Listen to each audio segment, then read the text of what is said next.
Edwin Crawford रेगिस्तान के बीचों बीच खड़ा था कि अचानक एक सफेद बालों वाली लड़की आसमान से गिरकर सीधे उसकी बाहों में आ गिरी। पूरी तरह खोई हुई और समझ नहीं पा रही थी कि क्या हो रहा है। लड़की जल्दी से उसकी पकड़ से बाहर निकलना चाहती थी, लेकिन एडविन उसे जाने नहीं दे रहा था।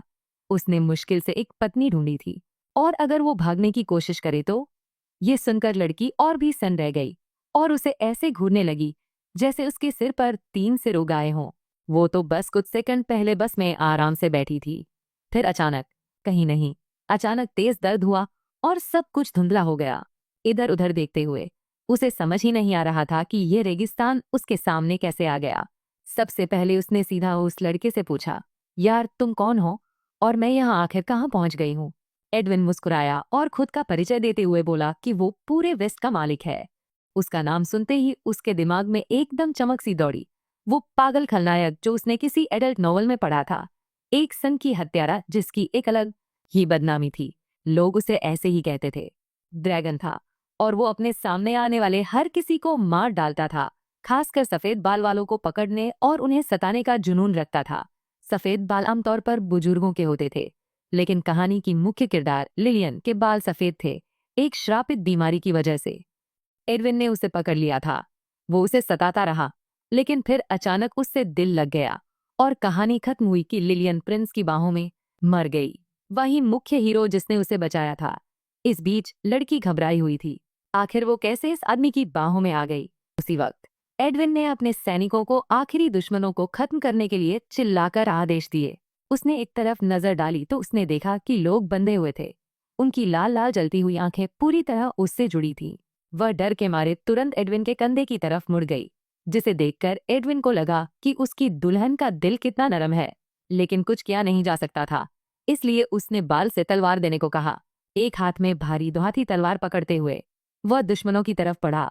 अपने एक हाथ में डर गई और पागल जैसी हालत में दुल्हन को थामे हुए, तलवार घुमाते हुए उसके कंधे पर देखते ही उसे अचानक पता चला कि उसके भी सफेद बाल हैं। उसी वक्त एडविन ने अपनी तलवार से तेज वार किया और लड़की ने खून को हर तरफ छिटकते देखा। उसे उल्टी जैसा महसूस होने लगा, तो हीरो ने सोचा कि उसकी भी पेट कमजोर है। खैर, मुख्य काम तो हो गया था, अब घर जाने का वक्त था। एडविन घोड़े पर चढ़ा और दुल्हन उसके सामने थी, लेकिन वह समझ नहीं पा रही थी कि उसने इतना बड़ा गड़बड़ कहाँ कर दिया। बस एक रोमांस उपन्यास में आ जाना ही काफी था, लेकिन वह भी सफेद बाल थे। थोड़ी देर बाद वे क्रॉफर्ड डुक के पास पहुंचे और उसके भव्य महल की ओर बढ़े। दरवाजे पर एक सूट पहने आदमी ने शांति से लॉर्ड का स्वागत किया। नायिका ने उसे तुरंत पहचान लिया कि यही एडविन का विश्वास पात्र सेथ मिलियन है। उपन्यास में केवल वही ड्यूक का स्वागत करता और उसे साथ देता था। जब एडविन बुरा मूड में होता है तो वह किसी को मार भी सकता है, इसलिए उनके बीच पहले से एक समझौता था। सेथ ने लड़की को शांत नजरों से देखा, यह जानने की जिज्ञासा थी कि वह कौन है। ड्यूक ने मुस्कुराते हुए जवाब दिया और खुशी से घोषणा की कि वह लंबे समय से प्रतीक्षित थी, देवताओं का उपहार, उसकी दुल्हन। नौकर के डराने वाली नजरों से घबराकर लड़की कांपते हुए एडविन की पीठ के पीछे छिप गई। उसे अपनी बाहों में उठाते हुए नायक ने साफ कर दिया कि नायिका का दिल नर्म और पेट नाजुक था, इसलिए उसे सावधानी से संभालना चाहिए। कुछ मिनट बाद वे दोनों पार्लर में अकेले थे और उसकी गोद में बैठी लड़की माफी मांगने लगी। वह उम्मीद करती थी कि ड्यूक नरमी दिखाएगा और उसे नीचे उतार देगा, लेकिन उसने ऐसा करने का इरादा नहीं रखा था। उसे ढूंढना कोई आसान काम नहीं था। सुनकर वो भागने की कोशिश नहीं करेगी, उसने हंसते हुए उसका नाक छुड़ाया। हीरोइन ने जोर से चिल्लाया और वो थोड़ा मायूस हो गया। क्या वो सच में इतना डरावना था? वो उसे समझाना चाहती थी कि ये बस एक झटका था, लेकिन तभी उसने पहली बार उसका नाम लेकर बुलाने की गुजारिश सुनी। साथ ही वो आखिरकार जानना चाहता था कि उसकी दुल्हन का नाम क्या है। हालांकि उसे इस शरीर के पिछले जीवन की कोई याद नहीं थी और वो खुद भी नहीं जानती थी कि वह कौन है। साथ ही वह यह सच सामने लाना नहीं चाहती थी, उसका असली नाम असली दुनिया से था। एडविन का पूरा व्यवहार बेचैनी से भरा था और जब उसने काफी तनाव बना लिया तो उसने कबूल किया कि उसे अपना नाम नहीं पता था और न ही ये कि वह आसमान से उसके पास क्यों आई। उसका ठोड़ी पर उंगलियां फेरते हुए और ध्यान से उसकी आंखों में देखते हुए हीरो ये सोचने से खुद को रोक नहीं पाया कि क्या देवताओं ने सच में उसे कोई परीक्षा दी है। लेकिन उसकी रूबी जैसी आंखें और बर्फ जैसी सफेद बाल साफ तौर पर एक सच्चाई की ओर इशारा कर रहे थे। वह उसकी दुल्हन थी। हाँ, उसकी भूल भुलैया ने उसे उलझन में डाल दिया था, लेकिन उसने सोचा इससे सब कुछ और मजेदार हो जाएगा। अब एडविन उसके दिमाग में सिर्फ खुद को भर सकता था, और यही वजह थी कि उसने फिर से चिल्लाया। उसके बाद उसने फैसला किया कि जब तक उसकी याददाश्त वापस नहीं आती, उसे एक नाम दे देगा। उसने कुछ मिनट सोचा और अपनी दुल्हन का नाम एंजेलिना रखने का निश्चय किया। उसे उम्मीद थी कि उसकी परी और भगवान का दिया हुआ तोहफा इस नाम को पसंद करेगा, जो हीरोइन को और भी ज्यादा ठिठका गया। अगर एडविन के कब्जे में कोई आ जाता तो वह कभी छोड़ता नहीं। उसकी बंदी से बचने का एक ही तरीका था, मौत। उपन्यास के मुताबिक उसके बंदियों को अनगिनत यातनाएं सहनी पड़ती थी। असहनीय दर्द में फंसे हुए वे बस जल्दी मौत की भीख मांग सकते थे। एंजेलिना डर गई थी कि कहीं उसकी भी ऐसी ही हालत न हो जाए। वहीं हीरो को समझ ही नहीं आ रहा था कि उसकी दुल्हन इतना क्यों परेशान हो रही है। ये बात साफ कर लेते हैं, उसने उपन्यास में कभी अपहृत सुनहरे बालों वाली लड़कियों को अपनी दुल्हन नहीं कहा। तो एंजेलिना ने हिम्मत जुटाई और पता लगाने का फैसला किया कि वो अकेली क्यों है। पता चला कि एडविन को एक ज्योतिषी ने बताया था कि उसकी जिंदगी जल्दी खत्म हो जाएगी जब तक उसने आसमान से गिरी हुई लड़की से शादी न की हो। अश्शूरिया साम्राज्य में ड्रैकुला की भविष्यवाणियां कुलीनों और राज परिवार के लिए होती थी, लेकिन उपन्यास में सिर्फ राजकुमार को ही एक भविष्यवाणी मिली थी। ड्यूक इस बात पर बहुत समय तक सोचता रहा और आखिरकार उसे कोई फर्क नहीं पड़ा।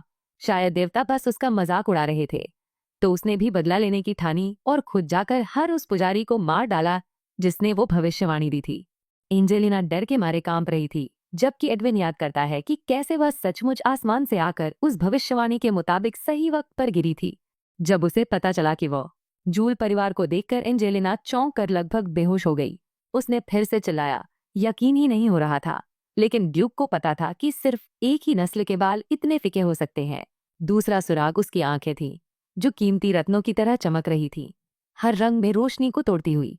उसे ये बेहद खूबसूरत लगी, लेकिन हीरोइन इतनी घबराई हुई थी कि उसे फर्क नहीं पड़ा। जूल कबीला असल में इंसान थे जिनमें परियों का खून था, और ये क्रॉफोर्ड रेगिस्तान में छिपे हुए थे। एक भविष्यवक्ता ने उन्हें साम्राज्य के विनाशक कहा था, इसलिए सम्राट ने उनके पूरे कबीले को मिटाने का आदेश दिया। उसे ये सब होने वाला कभी पता नहीं चला। उनकी मौत के बाद जो शाप आया था, या कैसे अगले हादसे से राक्षस पैदा हो जाएंगे। मगर सम्राट खुद नरसंहार को हरी झंडी दिखा देता तो उसकी गुप्त पक्षी सेना एंजेलिना पर हमला कर देती जैसे ही उसे देखती। एडविन जड़ हो गया जब उसने उसे भूत की तरह पीली देखा। आखिर उसकी नरम दिल वाली मंगेतर को क्या डर लगा रहा था। उसके घबराने के बाद उसकी आंखें ठंडी और आग सी जलने लगी। कौन हिम्मत करता है उसकी चीज को छूने की। उसे कुछ डरने की जरूरत नहीं थी, बस उसे उसके साथ चिपके रहना था और खुद से कहती रहना था कि वह उसे ज्यादा डरा नहीं रहा है, वो तो पहले से ही थी। एंजेलिना ने सख्ती से सिर हिलाया। उसकी कीमती दुल्हन की आंखों में जो डर था, एडविन उसे अपने हाथ से निकलने नहीं देना चाहता था। फिर उसने सेठ से कहा कि छुरा और सगाई के कागजात ले आए। उसे तो पूरा विवाह वचन लेना पसंद आता, लेकिन अभी के लिए उसने सोचा कम बोलना ही बेहतर है। उसकी दिमाग को ज्यादा हिला डुलाना नहीं चाहता था। हीरोइन ने साफ कहा कि उसे बिल्कुल भी पता नहीं कि वो आसमान से क्यों गिरी या अपनी यादें क्यों खो बैठी। तो हाँ, डरना उसके लिए बिल्कुल जायज था। उसे खुश करने के लिए एडविन ने साफ कर दिया कि क्या है। हर सेकंड उसके साथ ऐसा ही होता रहता था। शब्द उसके शरीर में बिजली की तरह दौड़ गए, क्योंकि यही तो असली समस्या थी। थोड़ी देर बाद नौकर ने सब कुछ तैयार किया और पूछा कि क्या मालिक सच में इसे अंजाम देने वाला है। ड्यूक को पता था कि उसकी दुल्हन घबराई हुई है और वह उसे दिखाना चाहता था कि आपसे उसे अपनी नजरों से दूर नहीं जाने देगा। खंजर उठाते हुए उसने साफ कहा कि यह सिर्फ उसके लिए है। वह ब्लेड अपनी उंगली पर लेकर एंजेलिना से कहा कि अगर वह चाहती है तो अपनी आंखें बंद कर ले। उसने संभाला नहीं जा सका। उसने अपनी आंखें कसकर बंद कर ली, सोचते हुए कि उन्हें पहले से बता देना चाहिए था। जब उसने अपनी आंखें खोली तो एडविन की खून से लथपथ उंगली उसके सामने थी। वह मुस्कुरा रहा था और उंगली को उसके होंठों पर रख रहा था। वह आखिरकार उसका खून पी गई और हीरो ने उसे चॉकलेट बार फेंका जिसे वह चबाने लगी। उसे याद आया कि कैसे उसने और लिलियन ने जब अपने जज्बात जताए थे तो उन्होंने उसे भी ऐसा करने को कहा था। ड्यूक कुछ सेकंड तक उसे बास की तरह घूरता रहा, कुछ होने का इंतजार करते हुए। उसे खुशी हुई कि वह ठीक है और एंजेलिना बुरी तरह उलझन में थी। जैसे ये क्या हो रहा है समस्या। फिर से चाकू पकड़ते हुए एडविन मुस्कुराया। इस बार बारी उसकी थी। हीरोइन घबराकर सोफे के पीछे छिप गई, चिल्लाते हुए बोली, तुमने कहा था कि यह खंजर सिर्फ तुम्हारे लिए है। हीरो ने सोचा कि उसे भागना ठीक नहीं होगा, आखिरकार वह अपनी दुल्हन का ख्याल अच्छे से रखेगा। वह पूरी तरह से ये सुनिश्चित करना चाहता था कि वह सुरक्षित और खुश रहे, बिल्कुल व्यक्तिगत तौर पर। एंजेलिना ने अपनी आंखें बंद कर लीं और एडविन काम में लग गया। उसने डर के मारे तेज चिल्लाहट की, लेकिन फिर उसे एहसास हुआ उसने बस उसकी उंगली की नोक को हल्का सा छेड़ा था और उसने उसे अपने मुंह तक लाया। एक पल बाद उसका अंगूठा उसके जीभ को छू गया और वह जोर से शर्माते हुए अचानक अपना हाथ चटक लिया। अपने अंगूठे को कपड़े पर पोंछते हुए एंजेलिना ने सोचा कि आखिर उन्होंने ऐसा क्यों किया। पता चला कि उन्होंने अभी एक खून का सौदा कर लिया था और सिर्फ नाम सुनते ही लड़की डर गई। ड्यूक ने कहा कि खंजर जादू से शापित था। अब उनके शरीर और आत्मा एक दूसरे से जुड़ गए थे। वे एक दूसरे की जगह पता लगा सकते थे और अगर कोई घायल हुआ तो उसे महसूस कर सकते थे। एडविन था। अपनी दुल्हन की कभी भी रक्षा करने का मौका पाकर वह बहुत खुश था, जबकि वह अपनी पुरानी जिंदगी में खोई हुई थी। अब बस कागजों पर हस्ताक्षर करना था और मामला खत्म। एंजेलिना को पता था कि भागना बेकार है, लेकिन अचानक उसे एहसास हुआ कि वह कॉन्ट्रैक्ट तक पढ़ नहीं सकती। ये सब एक ऐसी भाषा में था जिसे वह नहीं जानती थी, लेकिन शायद किस्मत ने उसका साथ दिया, क्योंकि वह पन्ने पर लिखे शब्दों को जैसे पढ़ ही रही हो। हार मानते हुए उसने दस्तावेज पर हस्ताक्षर किए और उसे वापस अपने दूल्हे को थमा दिया, जो कि खुशी से उड़ती हुई। फिर उसने उसे अपनी नई कमरों में ले जाकर छोड़ दिया, जो बहुत आलीशान, गर्म और उसके स्वाद के हिसाब से बहुत ज्यादा भव्य थे। लेकिन बात यह थी कि अब वे पड़ोसी कमरों में फंस गए थे और उसे पूरा यकीन था कि ड्यूक उसकी हर चाल पर नजर रखेगा। इस बीच एडविन माफी मांग रहा था, क्योंकि उसने उनकी मुलाकात इतनी अचानक होने की उम्मीद नहीं की थी और इसके लिए वह तैयार नहीं था। एंजेलिन ने सोचा कि यहाँ उसे जो चाहिए सब कुछ है, तो चिंता करने की कोई बात नहीं। हीरो उसकी बातों से उलझन में था और उसने सोचा कि अगर उसे जरूरत पड़ी तो कुछ भी चाहिए हो बस कह देना। उसी वक्त हेडमेड सारा आ गई। खुद जाकर ये देखना चाहती थी कि लेडी एंजेलिन आराम से है या नहीं। उसके तुरंत बाद नौकरानी जेनी आई, जो आने वाली डचेस की पर्सनल अटेंडेंट बनने वाली थी। वह फर्श से उठकर नौकरों का अभिवादन करना चाहती थी, लेकिन ड्यूक ने फैसला किया कि दुल्हन उनके बाहों में ही ऐसा कर सकती है। आखिरकार कोई भी उसकी आलोचना करने की हिम्मत नहीं करेगा, भले ही वह ऐसे आराम से लेटी हुई हो। ये बात समझते हुए एंजेलिन खुश मिजाज होकर नौकरानियों को नमस्ते कहा, उम्मीद करते हुए कि वे उसकी देखभाल करेंगी। एडविन ने सोचा कि उसे शिष्टाचार सीखना चाहिए। आखिरकार एक डचेस ऐसे सीधे नौकरों से बात नहीं कर सकती। उसने बहस करने का मन बनाया। आखिरकार उसे आधिकारिक तौर पर अभी तक कोई उपाधि नहीं मिली थी और वह कभी असली कुलीन नहीं थी। नायक उसके शब्दों पर गुस्सा हो गया। किसे हिम्मत हुई उसकी चुनी हुई को तुच्छ समझने की। नौकरों के चेहरे पीले होते देख एंजेलिन ने जल्दी से साफ किया कि ऐसा कुछ भी कभी नहीं हुआ और ड्यूक हमेशा सही था उसके साथ। वैसे भी वह चाहता था कि वह ज्यादा सोचना बंद करे और याद रखे, अब वह पश्चिम के मालिक की मंगेतर है। तब तक उसे लगता था कि सिर्फ उसकी लगातार मुस्कान ही उसे डरा नहीं सकती, लेकिन अब वो मुस्कुराहट भी खाली लगने लगी थी। कुछ मिनट बाद वह अपने कमरे में अकेली और थकी हुई बिस्तर पर गिर पड़ी। हीरो चला गया, बाद में उसे डिनर पर ले जाने का प्लान बनाते हुए, और लड़की ने एक बड़ी राहत की सांस ली। अचानक जेनी की आवाज गूंज उठी। वह यहाँ मैडम के लिए नहाने का इंतजाम करने आई थी और एंजेलिना चौंक उठी। हवा में कुछ अजीब सा माहौल था। पहली बार यहाँ आने की वजह से उसे इस तरह से ट्रीट किए जाने की आदत नहीं थी, इसलिए वह अनमना होकर सिर हिला दी। इतना कुछ हो गया था कि वह सब कुछ समझ ही नहीं पा रही थी। अब उसे क्या करना चाहिए था? सबसे पहले अपना चेहरा चेक करने का फैसला किया। बिस्तर से उठकर वह शीशे की तरफ चली गई। अपनी परछाई को देखते हुए चमकीले सफेद बाल और मणिमय आंखें देखकर उसे एहसास हुआ कि वह वाकई में एक जूली थी। बाद में उसे याद आया कि उपन्यास में एडविन सफेद बालों पर पूरी तरह से फिदा था, क्योंकि वो जूलियस का शिकार कर रहा था। लेकिन किताब ने कभी ये नहीं बताया कि क्यों, जिससे वह पूरी तरह से उलझन में थी। एक तरफ था पागल दूल्हा और दूसरी तरफ खून की प्यास वाला सम्राट। कौन जानता था कि इस तगड़े झमेले से कैसे बचा जाए? हाँ, एडविन उसकी जान बचाना चाहता था। उसने तो उसके साथ खून का वादा भी किया था, पर इसका मतलब ये नहीं कि चीजें आसान होंगी। वैसे भी आप महाराज से कोई सौदा नहीं कर सकते, लेकिन ड्यूक अलग था। आखिरकार वो उसकी भविष्यवाणी की हुई दुल्हन थी। एंजेलिना अभी भी नहीं जानती थी कि उसे क्यों चाहिए था। वो ज्वेलर्स के पास गई, लेकिन फिर भी उसके साथ रही, ये सोचकर कि इससे उसकी जिंदगी लंबी चलेगी। उसने प्लान बनाया था कि चुपचाप रहेगी, बिना किसी झंझट के, और अपने आप को किसी भी अनावश्यक खतरे से बचाएगी। थोड़ी देर बाद वो अपने पर्सनल मेड की निगरानी में एक गर्म पानी से भरे बाथ में चली गई। गर्म पानी ने उसे जल्दी आराम दिया और हीरोइन ने जोरदार लंबी जंबाई ली, ये सोचकर कि वो पूरी तरह थक गई है।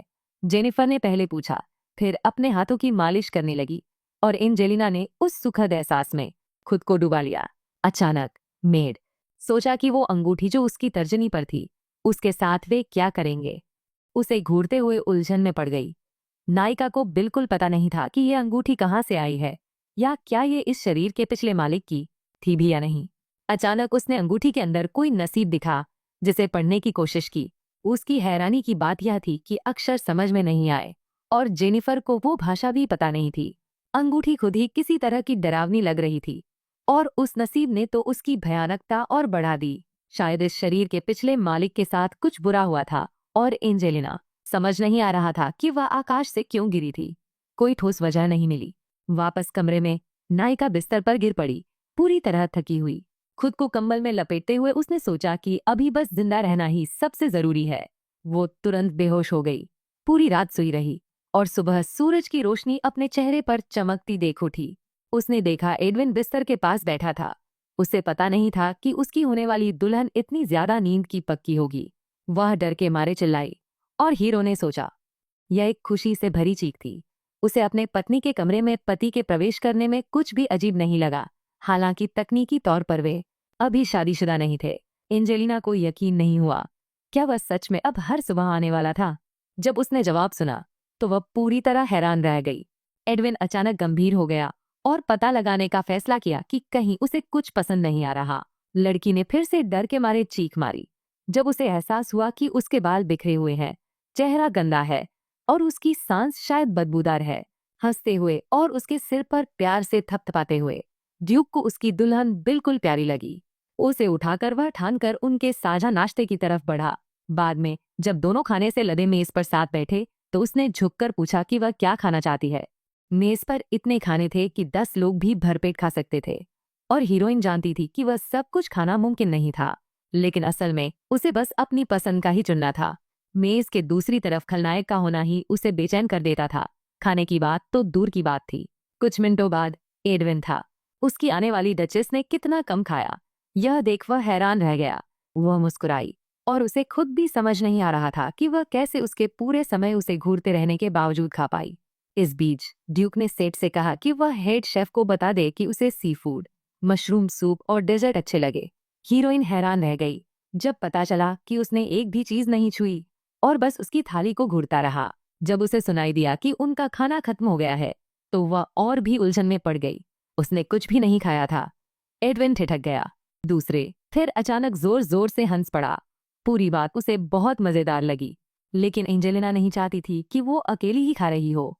उसने सोचा कि चिंता करने की कोई बात नहीं। उसने याद किया कि उसका अपना नाश्ता हमेशा हल्का होता है और उसने ठाना कि मंदिर में दान बढ़ाएगा ताकि उसे ऐसी दयालु दुल्हन मिली। इसके बाद जेनी ने मालकिन को कपड़े बदलने के लिए वार्डरोब रूम में ले गई। ऑर्डर अचानक आया था और उसने सब कुछ जल्दी जल्दी खरीद लिया था, इसलिए कुछ चीजें फिट नहीं हो सकती, लेकिन बाद में हम उसे ठीक कर लेंगे। नायिका को उम्मीद थी कि वह देखेगी। कुछ कपड़े ही थे, लेकिन अचानक उसके सामने पूरा एक दुकान खुल गई। नौकरानी बहुत खुश थी कि उसने साइज सही अंदाजा लगाया था और बस आस्तीन थोड़ी सी ठीक करनी थी। फिर उसने मालकिन को कुर्सी पर बिठाया और उसके बाल संवारने लगी, फिर मेकअप करने लगी। एंजेलिना घबराई हुई बैठी थी, बिल्कुल नहीं समझ पा रही थी कि आगे क्या होने वाला है, लेकिन उसके पास समय नहीं था सोचने या होने वाली बातों को नकारने का। वह एक पागल हत्यारे के कब्जे में थी। पहली प्राथमिकता थी अपनी जान बचाने के मौके बढ़ाना, मतलब था एडविन को मारने से रॉयल फैमिली को रोकना। असली उपन्यास की कहानी में क्राउन प्रिंस ने ही उसे मार डाला था। उसने ड्रैगन की खाल से बनी और दिव्य शक्ति से भरी सैफिरो तलवार से ही ये काम किया था। सौभाग्य से एंजेलिना को पता था कि तलवार कहाँ है। उसे एयर प्रिंस से पहले उसे पकड़ना था, वरना ना सिर्फ ड्यूक क्रॉफोर्ड की जान जाएगी बल्कि उसकी भी। तैयारी करके हीरोइन अपने हाइनेस से मिलने गई। उसने फैसला किया कि उसके कपड़े उसकी खूबसूरती के सामने कुछ नहीं थे। जब वह नए कपड़े खरीदने की बात आई तो वो जल्दी से साफ कर बैठी कि उसके पास जो कपड़े हैं वो काफी है। एडविन जानता था कि वो निस्वार्थ है, लेकिन बेहतर होगा कि वो इसे स्वीकार कर ले। वह इसे एक उपहार बनाना चाहता था। उसने दुल्हन को मेज पर बैठाया और उसने देखा कि उसके सामने कुछ रहस्यमय केस रखे हुए थे। एक एक करके खोलते हुए उसने उम्मीद जताई कि इससे उसे अपनी असली पहचान याद आएगी। जावेल इस परिवार के पास परियों का खून है, जिसकी शक्ति की जड़ कीमती रत्नों में है, इसलिए एंजेलिना उनका इस्तेमाल कर सकती है। जब उसने सुना कि उसके पास यह काबिलियत है, पावर रिलीज करने की सोच के साथ उसने उम्मीद की कि वह आग उगल सकेगी। ड्यूक को यकीन नहीं था, लेकिन शायद ये हीलिंग होगी। उदास मन से उसने सोचा कि ये थोड़ा बोरिंग है, लेकिन फिर भी कुछ न होने से बेहतर है। दिक्कत ये थी कि उसे ही पता नहीं था कि जेम की पावर कैसे रिलीज करनी है, और एडविन को भी नहीं पता था। इस बीच ड्यूक उसकी फूली हुई होंठों और नाराज चेहरे पर पिघल गया। उसने इसे उसका होमवर्क बनाने का फैसला किया और इनाम में एक इच्छा पूरी करने का वादा किया। पहले तो एंजेलिना की आंखें उम्मीद से चमक उठीं, लेकिन जब उसने सुनते ही कि सगाई तोड़ना और भाग जाना मना है, वो तुरंत ही हताश हो गई। आखिरकार वो अपनी शक्तियों को जागृत नहीं कर पाई।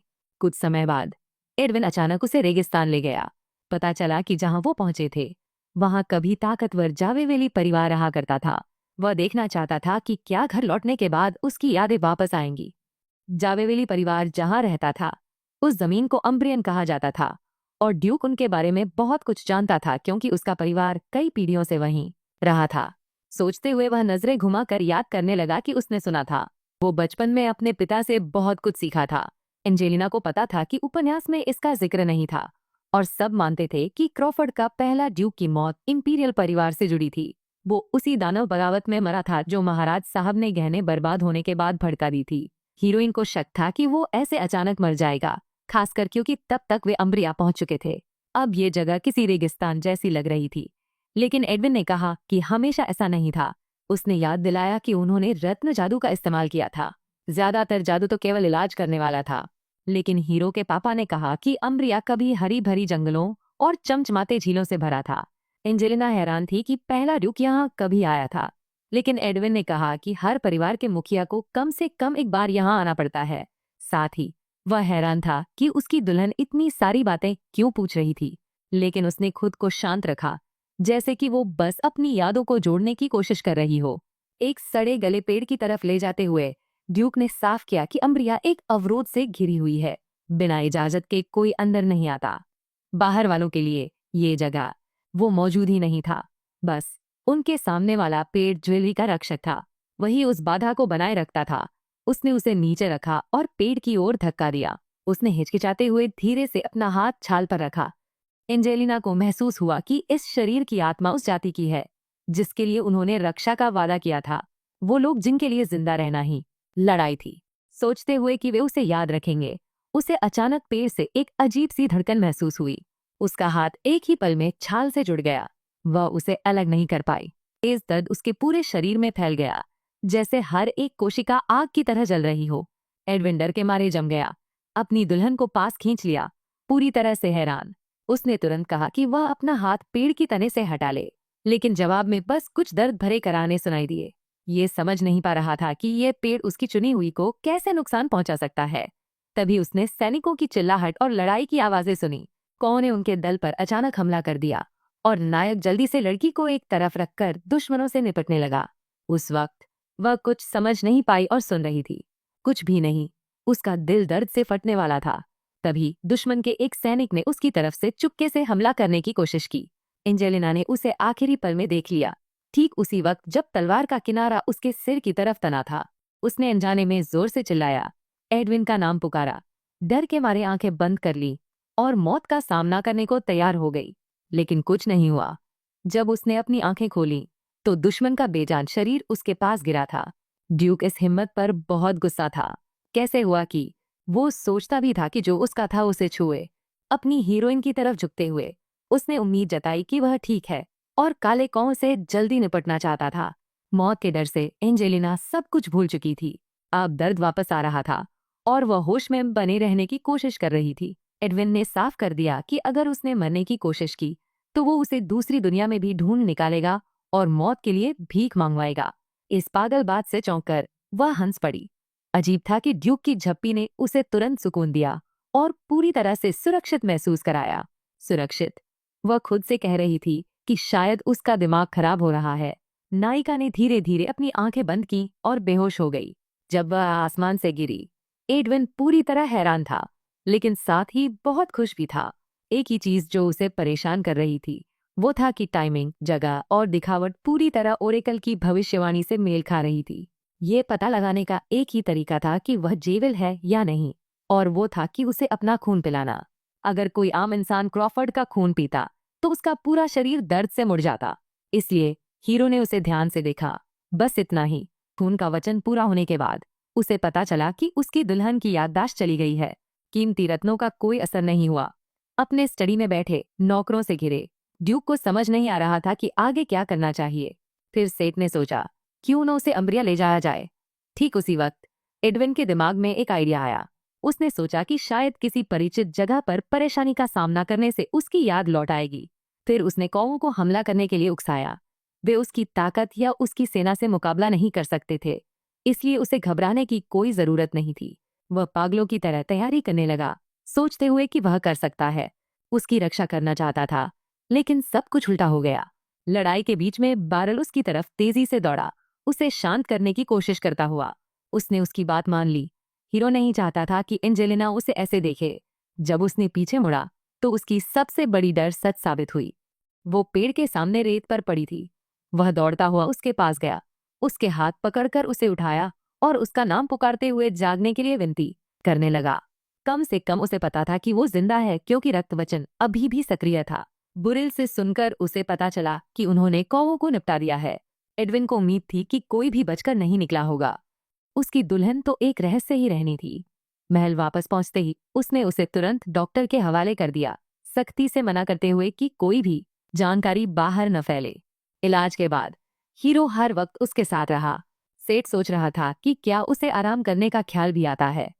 अपनी दुल्हन को बाहों में लेकर बिस्तर पर बैठे हुए एडविन ने फैसला किया कि वह आराम ठीक ही कर रहा है, भले ही उसने एक भी और खाना नहीं खाया हो। कौवे संभाल लिए गए थे, एंजेलिना सुरक्षित थी, लेकिन ड्यूक का गुस्सा कहीं जाने वाला नहीं था। उसने ठाना था कि उस लड़की को अपने हाथों से नहीं जाने देगा, वरना अपना दिमाग खो बैठेगा। अपने बेवकूफाना प्लान के लिए मन ही मन माफी मांगते हुए वह उम्मीद कर रहा था कि वह जल्दी जागेगी। इसी बीच एक अकेला कफन ओढ़े यात्री अम्ब्रिया के पवित्र पेड़ के पास आया और उसे ध्यान से देखने लगा। उसने बहुत इंतजार किया था, लेकिन अब समय आ गया था। अपनी हथेली पेड़ की तना पर रखकर अचानक उसने एक तेज रोशनी को खुद पर छा जाता देखा। इसी वक्त रेवन कप्तान कासन राजकुमार के कक्ष में एक और असफलता की रिपोर्ट लेकर पहुंचा। उत्तराधिकारी को उम्मीद थी कि कम से कम कुछ सैनिक बचे होंगे, लेकिन कप्तान बस चुपचाप नीचे देखकर कुछ नहीं बोला। गहरी सांस लेते हुए युवराज को याद आया कि उसने खुद कासन को रेवन कमांडर की भूमिका के लिए चुना था, इसलिए वो उम्मीद करता था कि कप्तान उसे फिर से निराश नहीं करेगा। अपना सिर नीचा करते हुए और कासन को जरूर ढूंढने का वादा करते हुए वह एक पल में युवराज की नजरों से गायब हो गया, सोचते हुए कि उसके पिता फिर से शिकायत करेंगे। युवराज को समझ नहीं आया कि बूढ़ा आदमी उन्हें क्यों हटाने की जरूरत समझता है। जेवेली की बात है, तब तक पूरा मामला साफ नहीं होगा जब तक ड्यूक क्रॉफर्ड मर नहीं जाता। वही सबसे जरूरी है। जेवेली जाति पूरी तरह खत्म हो गई थी, तो फिर ये बंदा अभी तक जिंदा क्यों है, जबकि उसे अपने पापा के साथ मर जाना था। ऊपर से एडविन ने परिवार की शक्तियां विरासत में पाई हैं, तो जब तक क्रॉफर्ड्स मौजूद हैं, सम्राट पूरी तरह काबू नहीं पा सकता। असीरी साम्राज्य पूरी ताकत पर चलता था, सिवाय राजधानी इलाकों के, जो शाही परिवार के अधीन थे। ड्यूक पैटर्न पूर्व पर राज करता था और पश्चिम ड्यूक क्रॉफर्ड के कब्जे में था। ड्यूक श्विनी के पास दक्षिण था और उत्तर आर्चड्यूक हेजन के कब्जे में था। इन सब में ड्यूक क्रॉफर्ड की सेना सबसे ताकतवर थी, जो पश्चिमी सीमा को सुरक्षित रखती थी। एडविन की खुद की ताकत को छोड़ भी उसकी सेना सम्राटों से कहीं ज्यादा मजबूत थी। क्राउन प्रिंस जानता था कि अगर ये लोग सम्राट परिवार के प्रति वफादार रहे तो इससे बेहतर कोई रक्षा नहीं हो सकती। चिंता की कोई बात नहीं, लेकिन साथ ही वारिस असीरी को अपना समझता था। इसे किसी के साथ साझा करने का सवाल ही नहीं था। अगली सुबह हीरोइन के सामने बैठा एडविन अचानक उसकी आंखें खुलती देख हैरान रह गया। वह हमेशा की तरह डर के मारे चिल्लाई। हीरो बस खुश था कि वह जाग गई, वरना उसका धैर्य टूट जाता। एंजेलिना पूरी तरह से खोई हुई थी और वह सोचने लगा कि क्या सच में उसे कुछ याद नहीं आ रहा। जब उसे पता चला कि शायद कल दर्द बहुत ज्यादा था, तो वह अचानक याद करने लगी कि कैसे दर्द से बेहोश हो गई थी। उसका पूरा शरीर कांप उठा और हीरो तुरंत अपनी दुल्हन को करीब खींचकर उसे सांत्वना देने लगा, रोते हुए। अपनी आंखें उसके सीने से चिपका कर उसे पूरी तरह यकीन था कि वह मरने वाली है। कुछ सेकंड बाद उसने ये जानना चाहा कि वो संरक्षक पेड़ सच में मरा हुआ है या नहीं। पता चला कि वो सच में मर चुका था और बहुत वक्त से था, लेकिन नायिका को लगा था कि वो जिंदा है, जैसे वो उसे जाने नहीं देगा। और वो तेज दर्द एक दिल की धड़कन की तरह लग रहा था। मुस्कुराते हुए एडविन ने सोचा कि उसकी दुल्हन वाकई कुछ खास है, यहाँ तक कि मरे हुए पेड़ भी उसके पास लालची हो जाते हैं। उसने खुद इस बात की तहकीकात करने का मन बनाया। तभी एंजेलिना को जिज्ञासा हुई, वे कौन थे जो लोग उसे मारना चाहते थे? उसके मुताबिक वे थे क्रोस, एक लाल आंखों वाला गुप्त शाही संगठन जिसे सिर्फ क्राउन प्रिंस ही नियंत्रित करता था। ये संगठन 15 साल पहले जेए के उत्पीड़न के दौरान बना था और सभी काम प्रिंस के आदेश पर चलता था। इनके बारे में सब कुछ रहस्य में लिपटा हुआ था। एक बात तय थी, वे अभी भी जेवी के निशान ढूंढ रहे थे। डर से कांपती हुई एंजेलिना को एहसास हुआ कि वे निश्चित रूप से उसके होने के बारे में जानते थे, बस ये सोचते ही कि वे उसे ढूंढ निकालेंगे और पकड़ लेंगे। उसकी नजर धुंधली हो गई। उसे ऐसे गिरे हुए देखकर यही वजह थी कि ड्यूक ने कुछ कहने से इनकार कर दिया था। उसे यहाँ कुछ डरने की जरूरत नहीं थी। वो कौवे कभी उसे नुकसान नहीं पहुंचा सकते थे। लड़की को फिर से वो अजीब सी भावना महसूस हुई, वो जिसे वो खुद स्वीकार नहीं कर पा रही थी।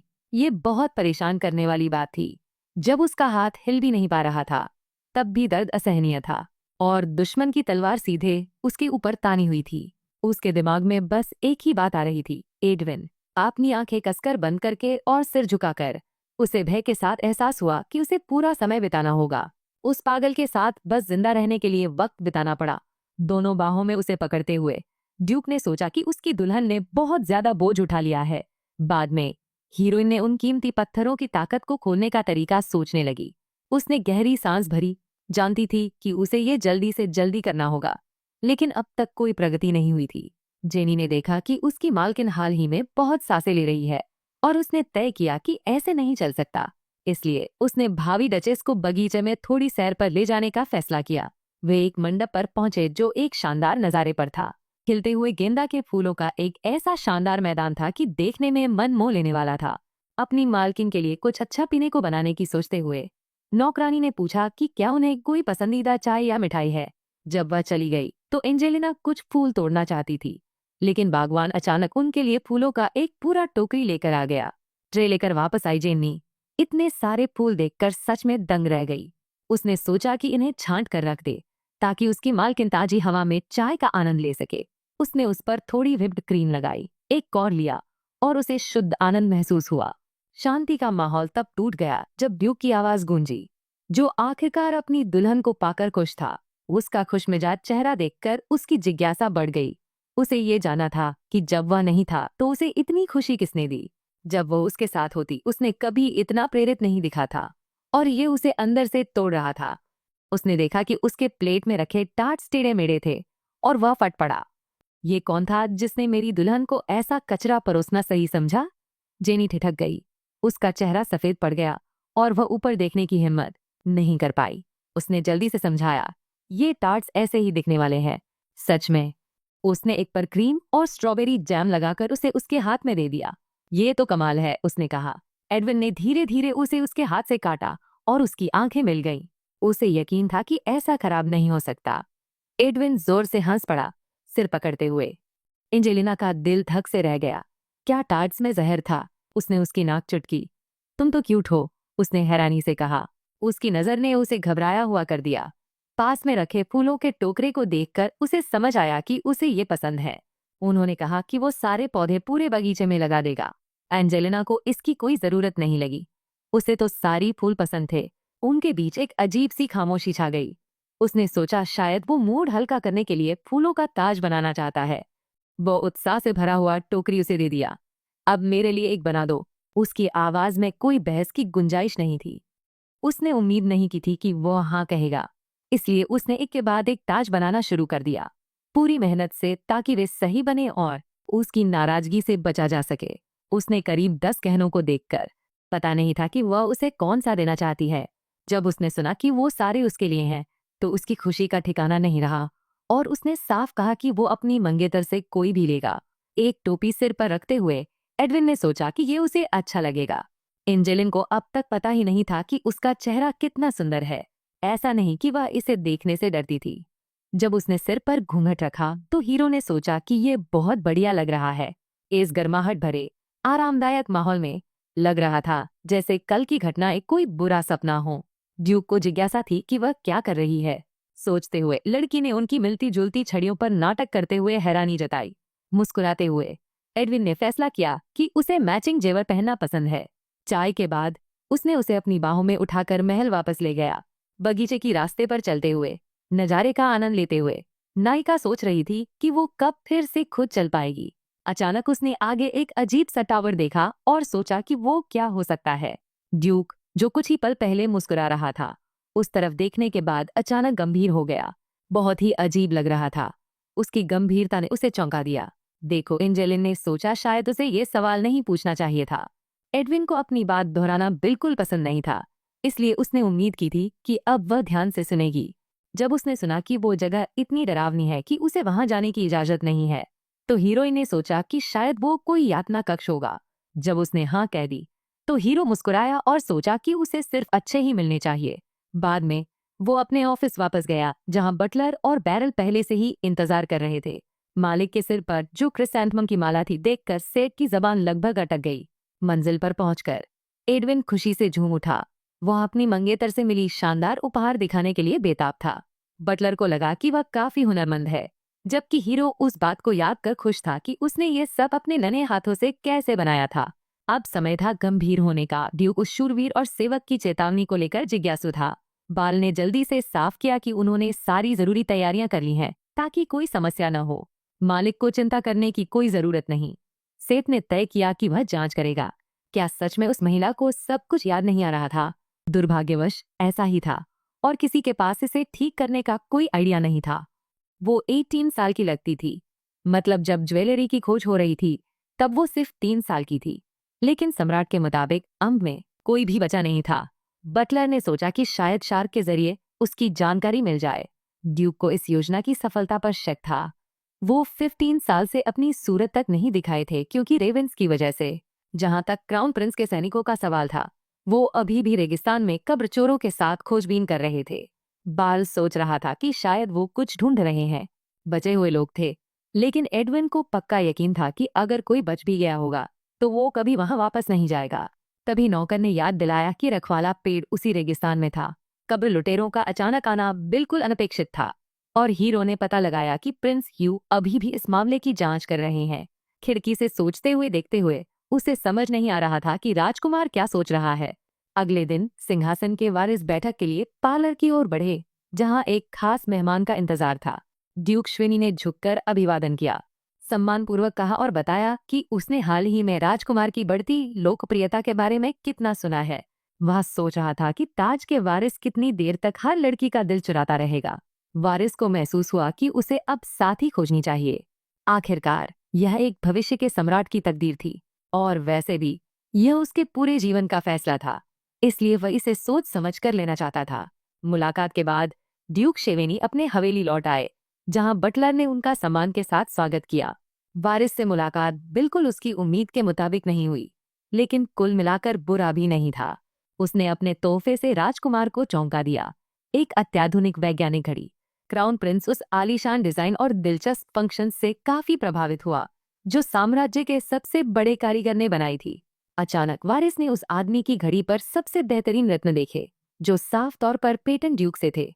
ये जानकर मन को सुकून मिला कि साम्राज्य के 2 ड्यूक पूरे महाद्वीप के रत्न उद्योग पर कड़ा नियंत्रण रखते हैं। ड्यूक शियोविनी खुश नहीं था कि उनके उच्चता ने पूर्वी शासकों का जिक्र किया, जिनके पास भी एक राजकुमारी उम्मीदवार थी। बटलर जानता था कि क्राउन प्रिंस ने जानबूझकर ये विषय उठाया था। ड्यूक पाइटन के पास खान है, और ये शायद वारिस भविष्यद्वक्ता से जुड़ा हो। भविष्यद्वक्ता कहता है कि उनके उच्चता तभी बच सकते हैं जब वे रत्न रक्षक को ढूंढें और उसका दिल जीतें। ड्यूक शियोवनी पागल हो गया जब उसे पता चला कि हमेशा से उनकी फैमिली को रत्न रक्षक माना जाता रहा है। उसने फैसला किया कि बेटी लिलियन बनने वाली थी, वह क्राउन प्रिंसेस, और उसने योजना आगे बढ़ाने का आदेश दिया। दरवाजे पर दस्तक हुई और एक लड़की की आवाज आई कि उसे अंदर आने दिया जाए। उस आदमी की आंखें चमक उठी जब उसने अपनी प्यारी लिलियन को दरवाजे पर देखा। सोफे पर उसके बगल में बैठते हुए उसने कैजुअली याद दिलाया कि राजकुमार जल्द ही अपनी दुल्हन चुनने वाला है। वह खुशी से छलांग लगाते हुए बोली, क्या वो मैं हो सकती हूँ? ड्यूक शियोवेनी को इस बात में कोई शक नहीं था कि वह असली रत्न की रखवाली करने वाली है। उसे लगता था कि उसके पापा सबसे अच्छे हैं। पूरी दुनिया उसने उसे जोर से गले लगाया। इसी बीच एडविन ने आधिकारिक रूप से एंजेलिना के साथ अपनी सगाई की घोषणा करने का आदेश दिया।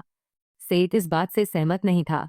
उसे पता था कि कौवे अपनी नजर और भी तेज कर देंगे, लेकिन हीरो को लगता था कि इससे मामला और भी दिलचस्प हो जाएगा और वह जल्द ही इसे निपटाने के ख्याल से उत्साहित था। स्टुअर्ट रुक गया, फिर उसे याद दिलाया कि उनके पास बस कुछ ही दिन बचे हैं। जल्दी करना बेहतर होगा। ड्यूक श्विनी अपने मेलियन को सोचते हुए देख रहे थे। उसके अंदर का ओपल बीच से फट गया था। सेठ ने सोचा कि वह उसे ये बताना चाहिए था कि क्या होने वाला है, लेकिन एडविन ने उसे फिर से डराने से मन बना लिया। उसने अभी तक अपनी शक्तियां भी नहीं खोली थीं। एंजेलिना हर चीज पर डर जाती थी, भले ही वो उसका सही से ख्याल रखता था। हीरो समझ नहीं पाता था कि वह उसे ठंडा क्यों देती रहती है। उसने बटलर को आदेश दिया कि उस दिन उसे उसके कमरे में बंद रखा जाए और जरूरत पड़े तो उसे खतरे से बचाया जाए। एक शरारती मुस्कान के साथ उसने अपना हाथ काले केस पर रखा। उसकी होने वाली दुल्हन को स्पॉटलाइट के लिए तैयार होना था।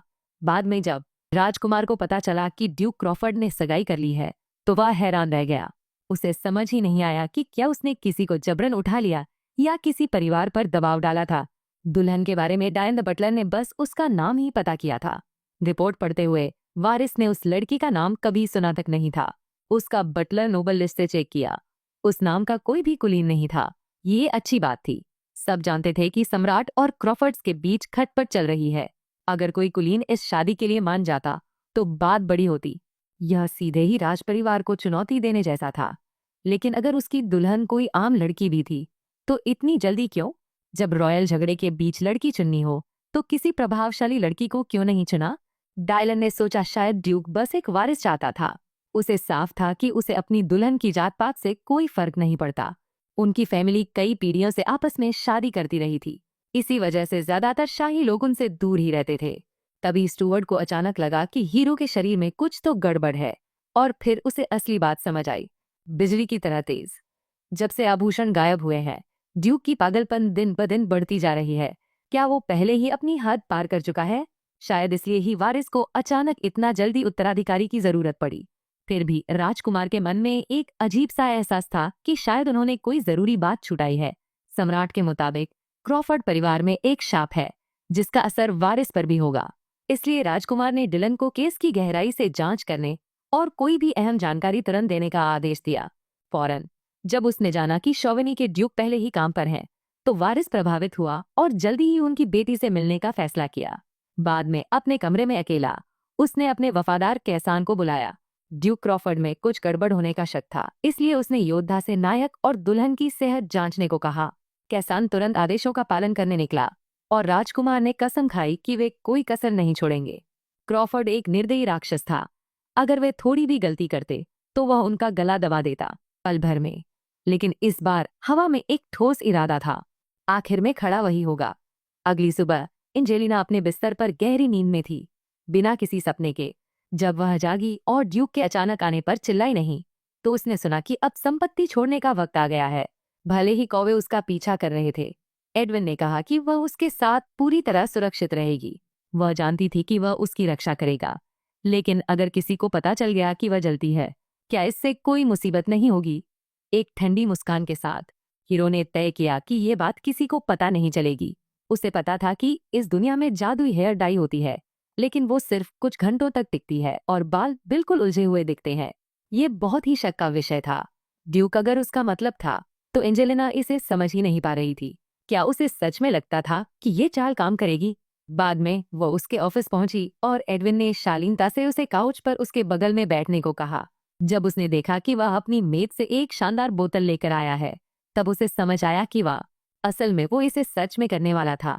उसके घमंडी चेहरे को घूरते हुए उसे अब यकीन नहीं हो रहा था कि ये सुरक्षित है।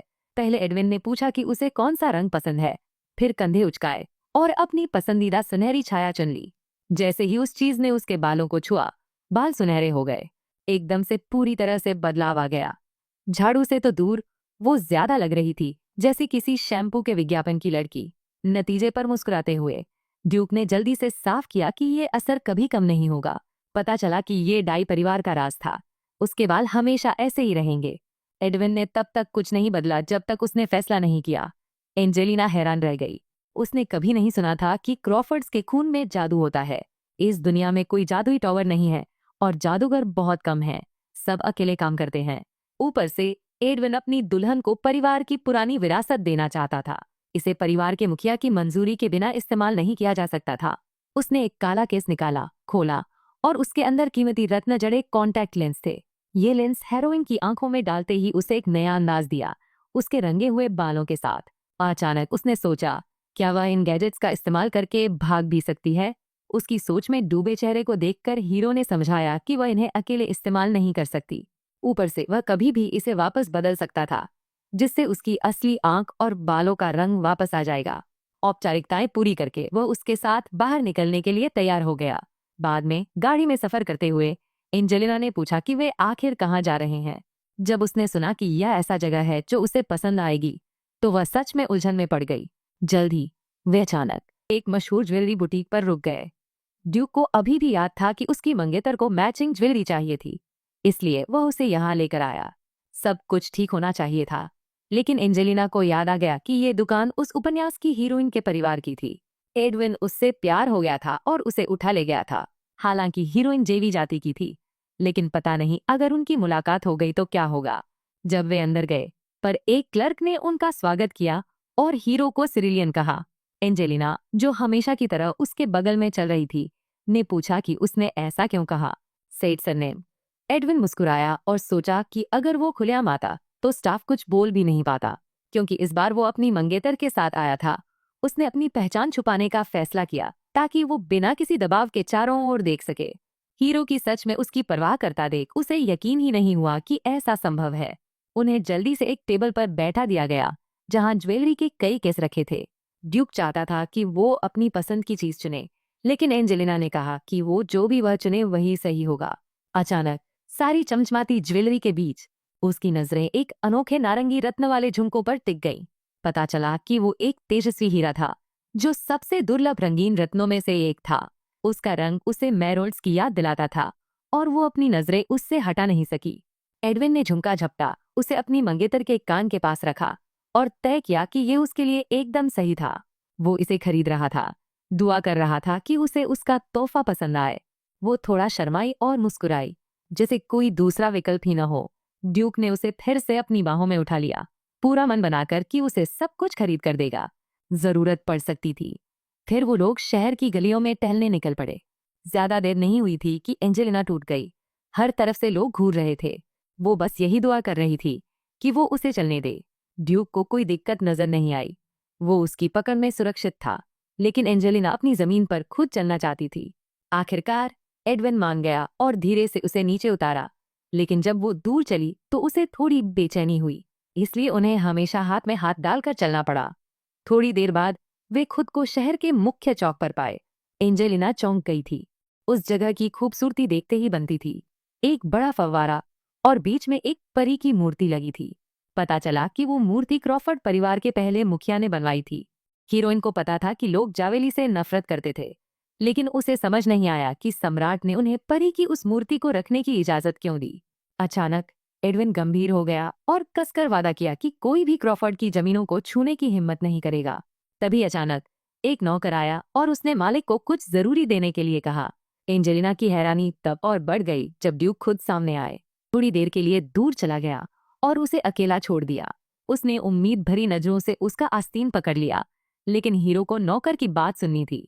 उसके सिर पर हाथ फेरते हुए उसने सोचा कि चिंता करने की जरूरत नहीं है, नाइट्स उसे बचा सकते हैं। वह फव्वारे के पास बेंच पर बैठ गई, फिर भी सैनिकों के पास होने के बावजूद बेचैन थी। अचानक एक गेंद उसके पैरों तक आई और पास के बच्चे उसे वापस मांगने लगे। गेंद पकड़कर और नाइट्स की तरफ देखते हुए नायिका ने उम्मीद की कि यह बड़ी बात नहीं होगी। वह गेंद बच्चों तक ले गई, लेकिन उसे फेंकने का मन नहीं किया। डर था कि वो कहीं गिर गया होगा। लचके ने खिलौना उसके हाथों से छीन लिया और भाग गया, जिससे वो पूरी तरह हैरान रह गई। वह घूमी और गलती से एक गुजरते आदमी से टकरा गई, जिसने तुरंत माफी मांगी। लेकिन जैसे ही उसने उसका चेहरा देखा, वह काला चोला पहने अजनबी का चेहरा बदल गया और वह उलझन में पड़ गया।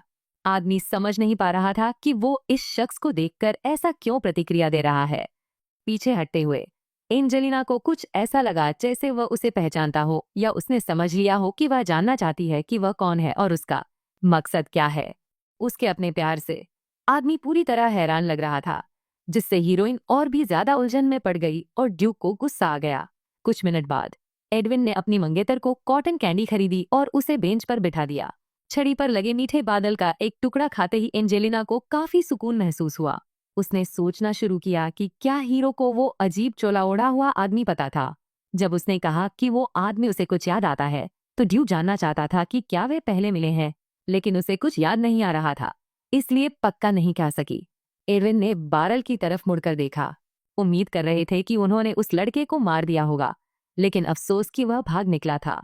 हीरो ने तुरंत आदेश दिया कि उसे जिंदा पकड़कर उसके पास लाया जाए, जिससे एंजेलिना कांप उठी। मुस्कुराते हुए उसने कहा कि वह उसे जल्दी ढूंढ ही लेगा, चिंता करने की कोई बात नहीं।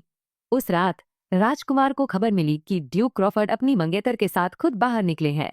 अगर उसकी जगह होता तो वह उसे छुपा कर रखता, लेकिन एडविन ऐसा लग रहा था जैसे जानबूझकर अपनी चुनी हुई को दिखा रहा हो। कैसान ने खुद इसकी पुष्टि की। उसका बाल सच में सुनहरे रंग के थे, इसलिए वह नहीं थी जवाहरात। लेकिन राजकुमार सिर खुजलाए जा रहा था। आखिर ड्यूक उसे साथ क्यों लेकर आया? शायद वो बस बुरा महसूस कर रहा है और जल्दी से वारिस चाहता है। क्रॉफर्ड्स के बाल सुनहरे होते हैं और वो दुल्हन भी सुनहरे बालों वाली लाया है। जब उसे पता चला कि हीरो पूरी तरह से स्वस्थ है, तो क्राउन प्रिंस ने उसे लगातार फॉलो करने का आदेश दिया। उसकी मंगेतर की कोई जरूरत नहीं कि उस पर नजर रखी जाए। फिर भी कुछ शक बाकी थे। राजकुमार ने सोचा कि उससे आमने सामने मिलना ठीक रहेगा। इस बीच एडविन अपने अध्ययन कक्ष में वापस था, सेठ और बाल के साथ। सैनिक कॉय की हरकतों पर नजर बनाए हुए था। इसी बीच ड्यूक बटलर से खबर लेने गया। शार्क से कोई खबर मिली क्या? सेठ ने जल्दी से सफाई दी। 15 साल पहले रेगिस्तान के पास बच्चे का कोई सुराग नहीं मिला। एडविन पूरी तरह से हैरान था। उसकी मंगेतर उससे मिलने से पहले कहाँ थी?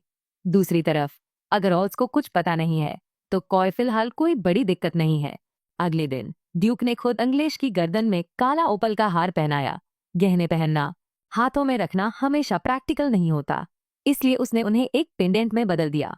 हीरोइन ने ऐसा पत्थर पहले कभी देखा ही नहीं था और पता चला कि ब्लैक ओपल अपनी कैटेगरी में सबसे महंगा होता है।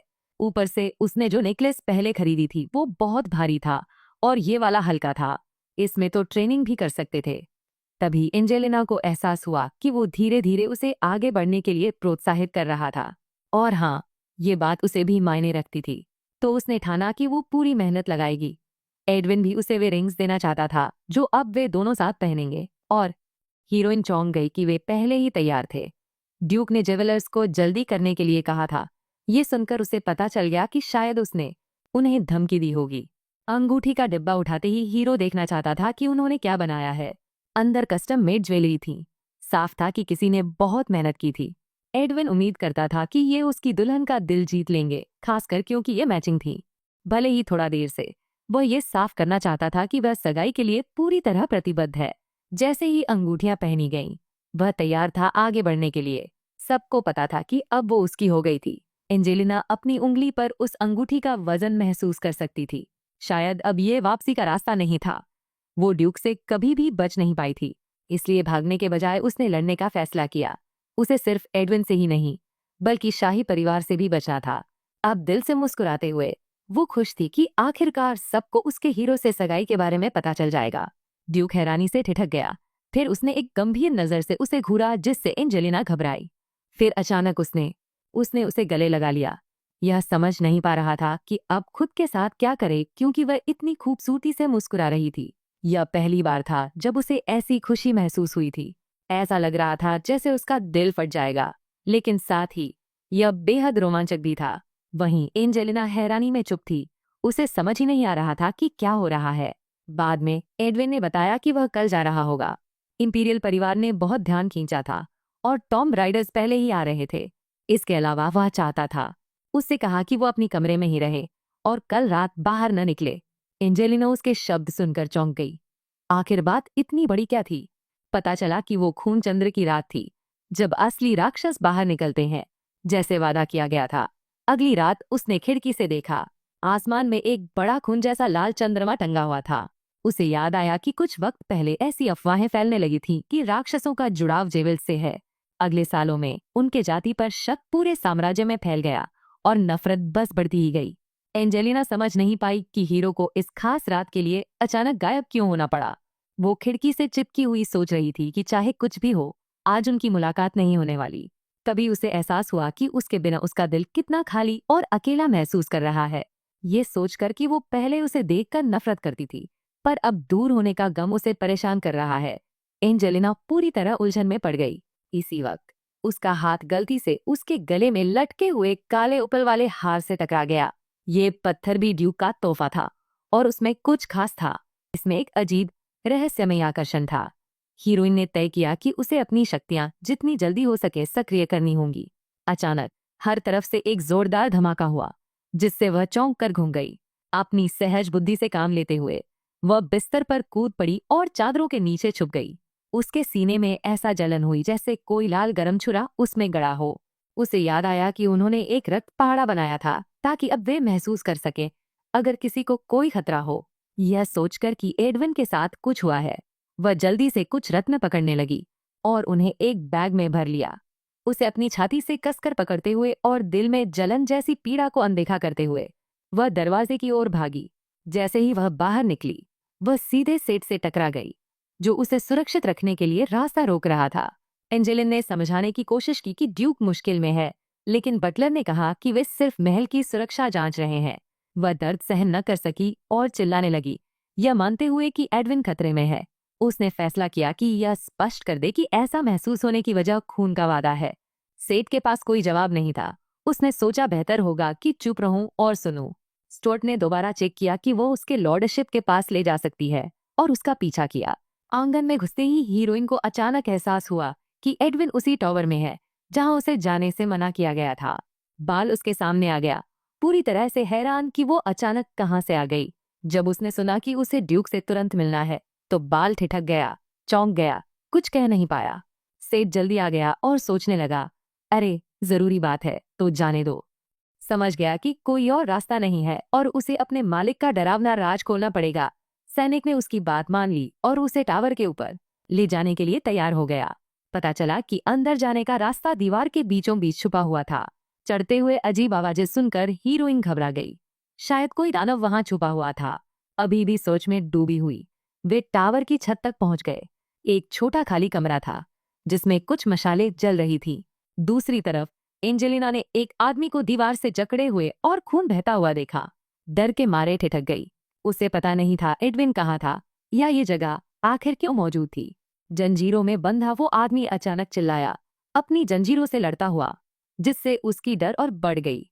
उसे घूरते हुए उसे एहसास हुआ कि ये पागल आदमी कोई और नहीं बल्कि ड्यूक क्रॉफर्ड खुद थे।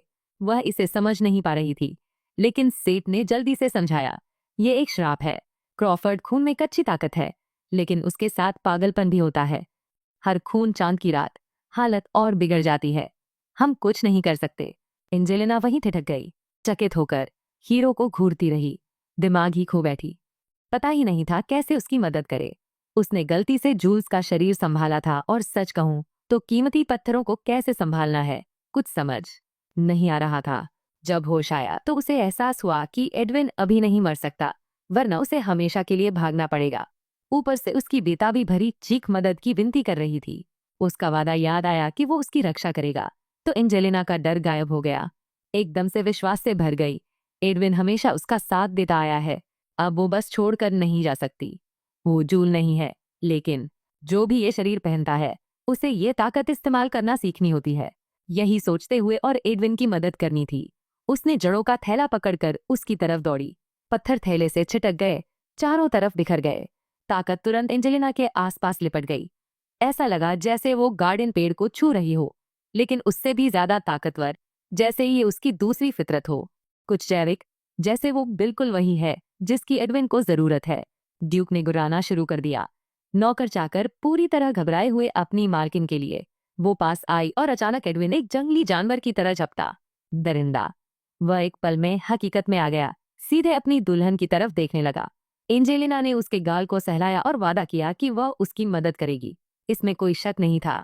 उसने धीरे से उसका नाम लिया, और एक ही झटके में दर्द उसके शरीर से दूर हो गया। उसके पास होना हमेशा हीरो को डराता नहीं था। हाँ, उसे भागने का मन जरूर करता था, लेकिन हमेशा नहीं। लेकिन एडविन की आंखों में डर देखकर वह समझ गई कि अब वह पीछे नहीं हट सकती। अगले ही पल वह जमीन पर गिर पड़ी, जिससे सब लोग घबरा गए। उलझन में ड्यूक ने उसे अपने बाहों में पकड़ लिया और तुरंत घुटनों के बल बैठ गया। उसने अपनी नजर उसके नंगे पैरों पर डाली, जहां दौड़ते दौड़ते महल के अंदर छाले फूट आए थे और खून बह रहा था।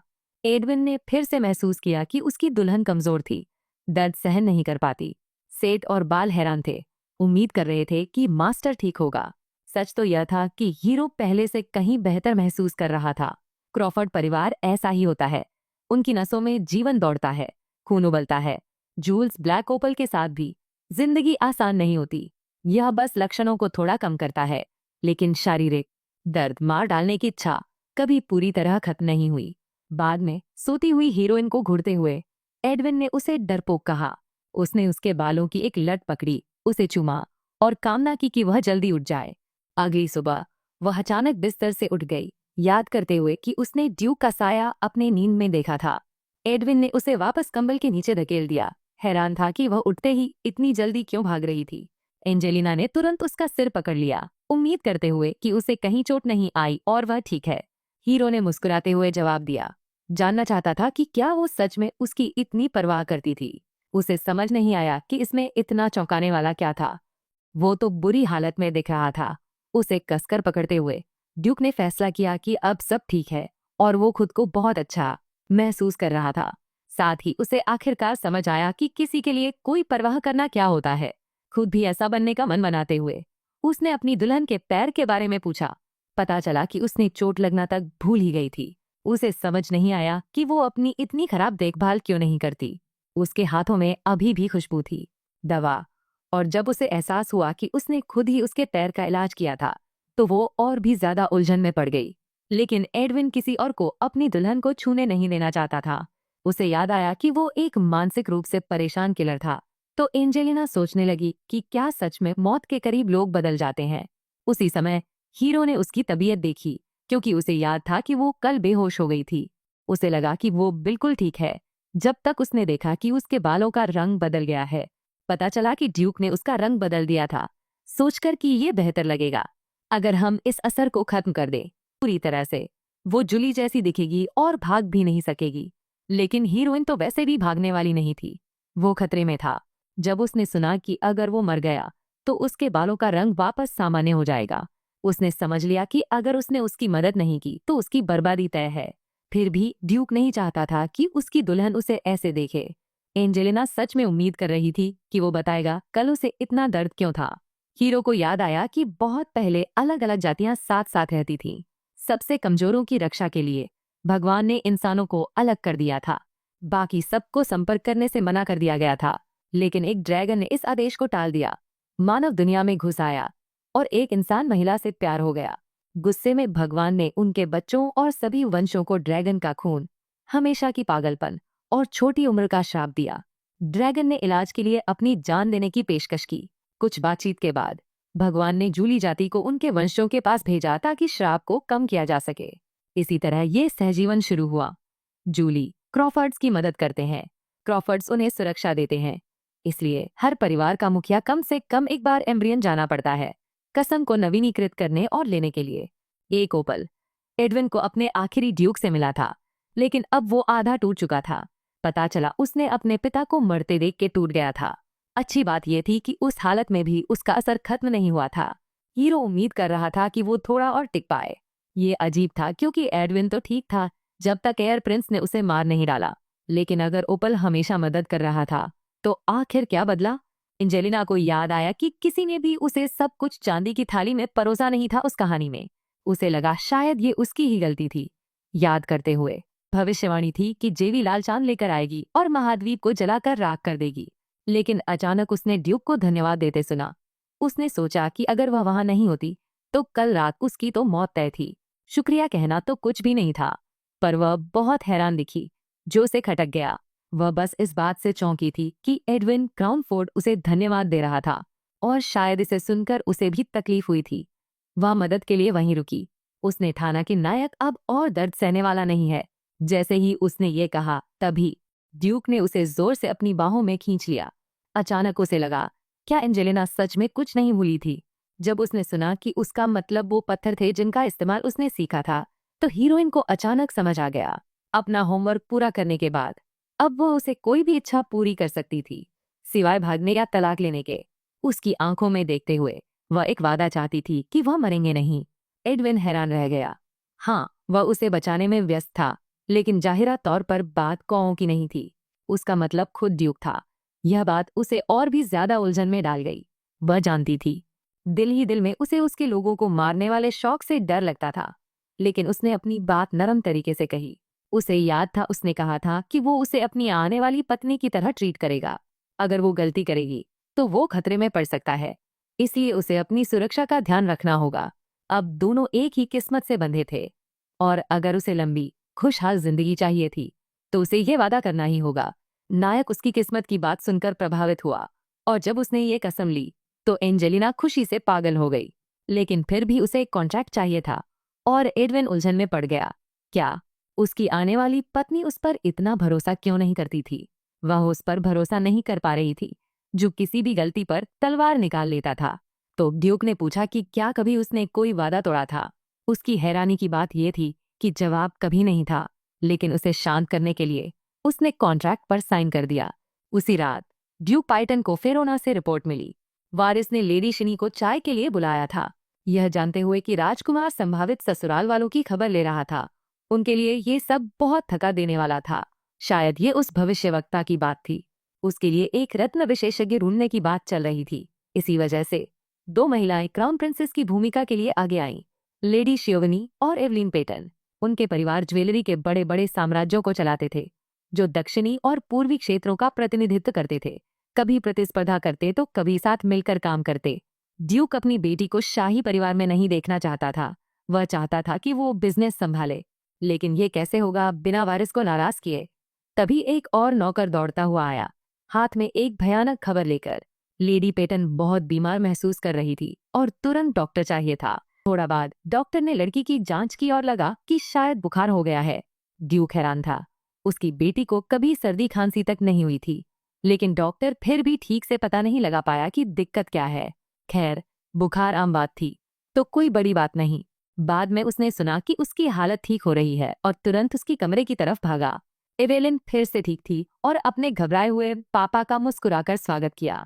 उसे बुरा लगा कि उसने पापा को परेशान किया, लेकिन उसके लिए सबसे जरूरी यही था कि बेटी ठीक हो। तभी नौकरानी पर्दे जोर से खींचकर खुले, धूप तेजी से अंदर घुसी और एवेलिन अचानक आंखें दबाकर करा उठी। ड्यूक हैरान रह गया, जबकि वह दर्द से चिल्ला रही थी। उन्होंने फिर से पर्दे बंद कर दिए, लेकिन वह अपनी आंखें खोल भी नहीं पा रही थी। बाद में डॉक्टर वापस आया और बताया कि ये बुखार के बाद के असर हो सकते हैं। ड्यूक को बीमारी की सही जानकारी ज्यादा नहीं, अपनी बेटी के लिए इलाज ढूंढना जरूरी था। डॉक्टर को सच बताना पड़ा। उसकी आंखें थोड़ी सुधर सकती हैं, लेकिन पूरी तरह ठीक होना लगभग नामुमकिन है। जब उन्होंने ये सुना तो दोनों ड्यूक और एवलिन ठिठक गए। क्यों? कब? कुछ भी समझ में नहीं आ रहा था। एवलिन ने पूछा कि क्या वह अभी भी कीमती रत्नों को निहार सकेगी। जब उसने सुना कि उसे चमकीली चीजों से दूर रहना होगा, तो उसकी हालत सबसे खराब हो गई। स्थिति की गंभीरता समझते हुए ड्यूक ने डॉक्टर से कहा कि वह पूरी ताकत लगाकर इसे ठीक करने की कोशिश करे। बाद में एवलिन ने सोचा कि अगर किसी को पता चला कि परिवार के अगले मुखिया को गहनों की ओर देखना तक बर्दाश्त नहीं है, तो वह परिवार का मजाक बन जाएगी।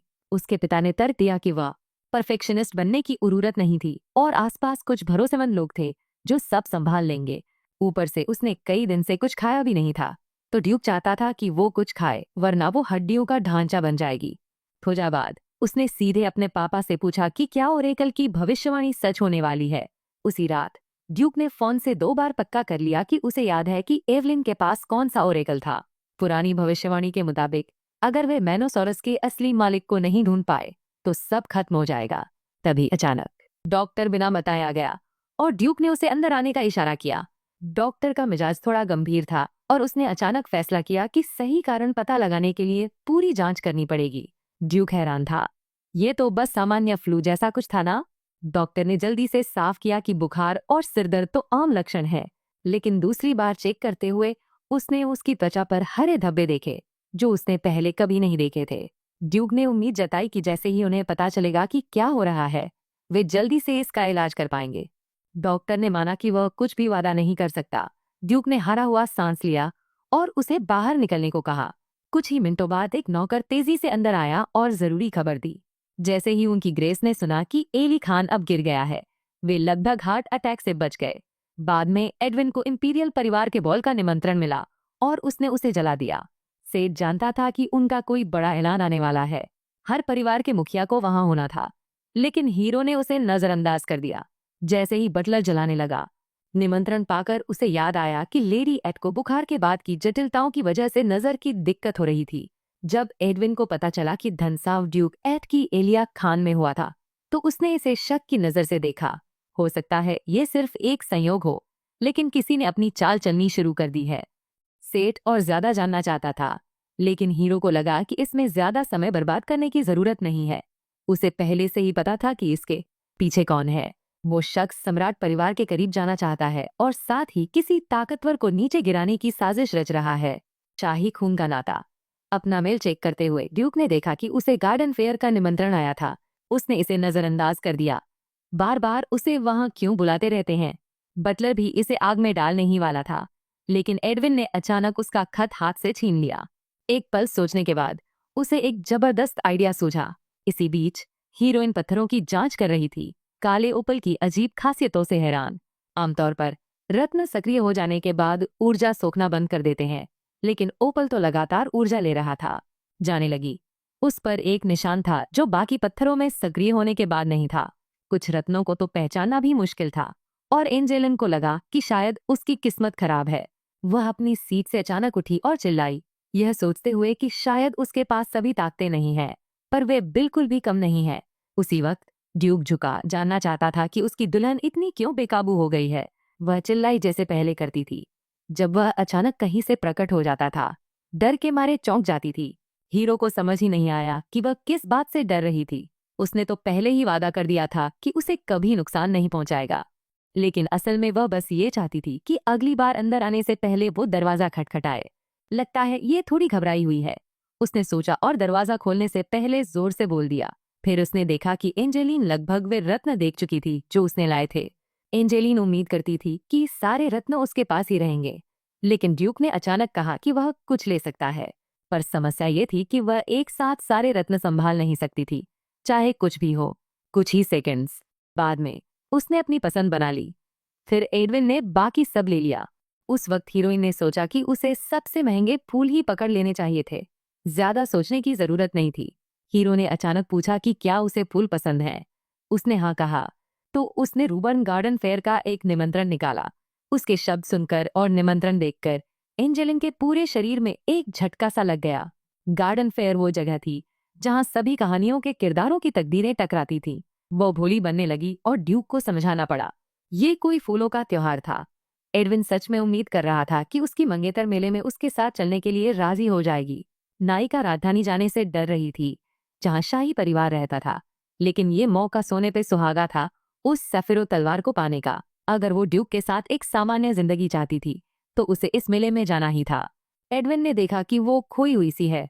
उसे कसकर पकड़ लिया और सोचा कि उसे बस अपना जवाब देना होगा।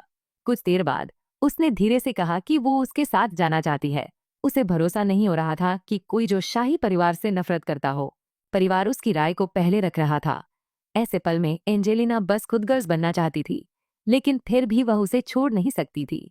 इसलिए उसने मन बना लिया कि वह ड्यूक क्रॉफर्ड के साथ गार्डन फेयर जाएगी। उसे यह भी उम्मीद थी कि एडविन समझ जाएगा कि यह मौका है कि वे इंपीरियल परिवार से मिल सके। सच कहूं तो ये लोग असल में हीरो की नसों पर चढ़ते थे। वो लगातार की जाने वाली कौओं के हमले पहले ही काफी थे, लेकिन उसकी मंगेतर वहां जाना चाहती थी, तो बिना सवाल किए वे निकल पड़े। लड़की शर्म से लाल हो गई और ड्यूक ने दिल से शुक्रिया कहा।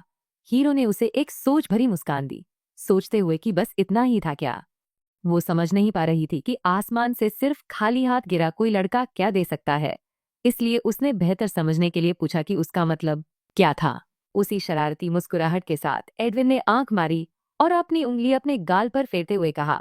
अब हीरोइन को लगने लगा कि शायद उसे शुरू में ही कोशिश नहीं करनी चाहिए थी, लेकिन ड्यूक ने उसके लिए इतना बड़ा फैसला लिया था, इसलिए उसने पूरी ईमानदारी से उसके गाल पर किस किया। इसके बाद हीरो पूरी तरह घबराया हुआ दिखा। पूरी बात ही बहुत अजीब लग रही थी। रुक, वे लोग आखिर बात क्या कर रहे थे? उसे अचानक पक्का करना था। उसकी दुल्हन आखिर बनी किस चीज से थी? उसका स्पर्श उसे पूरा महसूस करवा रहा था, जबकि उसने एक भी निवाला नहीं खाया था। उससे भी बुरा, उसका सिर घूम रहा था और दिल तेजी से धड़क रहा था। अगली ही बात वह उसके चेहरे के बिल्कुल करीब झुका, जैसे किस करने वाला हो। उसे धीरे धीरे पास आते देख एंजेलिना ने अपनी आंखें झपकाकर बंद कर ली, खुद को बताती हुई कि वह अभी इसके लिए तैयार नहीं है। और जैसे ही बात गंभीर होने लगी, तभी वे सुनाई दिया कि एक नौकर चिल्ला रहा था कि शार्क कप्तान वापस आ गया है। ड्यूक ने उसे स्टडी रूम में इंतजार करने को कहा, जबकि हीरोइन धीरे धीरे अपनी झटका सहन कर रही थी। बाद में वह एक बाग की कुर्सी पर बैठ गई, हाथ में चाय और कुछ पेस्ट्री लेकर अपने घबराहट को शांत करने लगी। साम्राज्य की राजधानी ड्रामे से फटने वाली थी, तो उन्हें तैयार रहना था। और पाइटन परिवार भी जरूर वहां होगा।